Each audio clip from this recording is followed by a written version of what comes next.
The Call of the Wild. This one really surprised me, guys. I was expecting some Dr. Doolittle mess with this one, okay? But we didn't get that. We got more of in the Sonic range, you know? So the CGI, the 2020 CGI human combination, it's coming together. It started off like this, with dragon farts.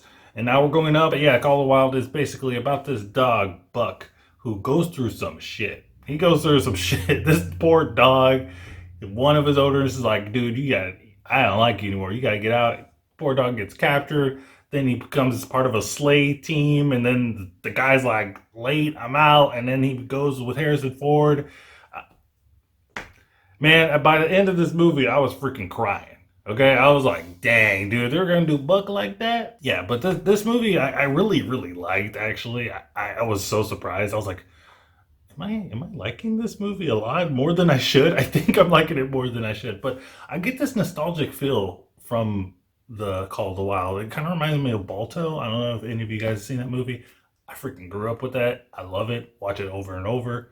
I love me some freaking Balto, some All Dogs Go to Heaven, some Secret of Nim, any Don Bluth, any of that stuff. Another thing that this movie does is, get you ready for Indiana Jones 5 because Harrison Ford, he's freaking ripped in this movie. There's a scene where he jumps in the water with Buck and he takes off his shirt and I'm like, dude, you're freaking more ripped than I am. Well, I'm never gonna get ripped like that. I gotta start hitting the gym after watching this movie. I got freaking depressed because I saw freaking Harrison Ford, 70-year-old Harrison Ford, with freaking veins coming out of his arms, and I was like, dude, this is a freaking advertisement movie for Indiana Jones 5. But Call of the Wild, man, I'm saying, like, the CGI is really, really good at times, and it's really, really bad. There'll be times where Buck looks cool, and as well as the other dogs, but then when they put them next to the humans, like Harrison Ford, you could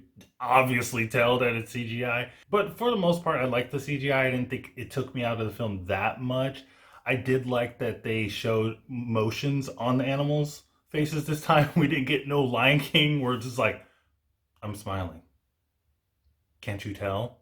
Akuna Matata. But I like that there was emotion in here. Like all the animals got emotions. Even the bear got emotion. Even a rabbit that died shortly after got some emotion in his face and his little furry face. But there is a big problem that I have with this movie. There's a really big problem.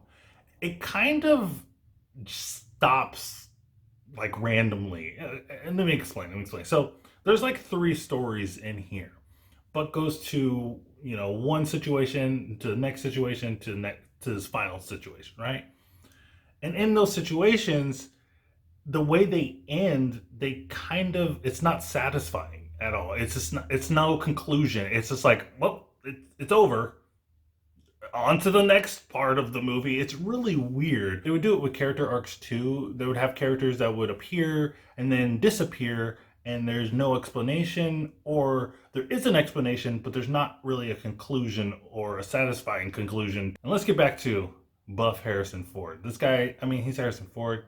He was pretty much born for this role. I know it's kind of weird. Call of the Wild, Harrison Ford, born for this role. He plays it perfectly. I love him in this role.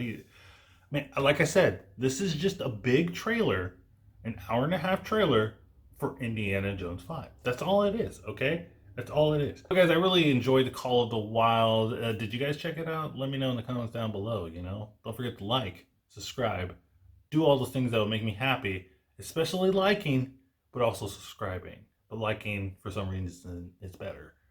And I know I always say that, but I'm emphasizing how much liking is good. I'm desperate. Okay, I'm desperate. But guys, also check out my Twitter so you can stay up to date with my channel. Also check out my Letterboxd so you can see written reviews for all the movies that I've done in 2020. And until next time, guys, keep watching movies.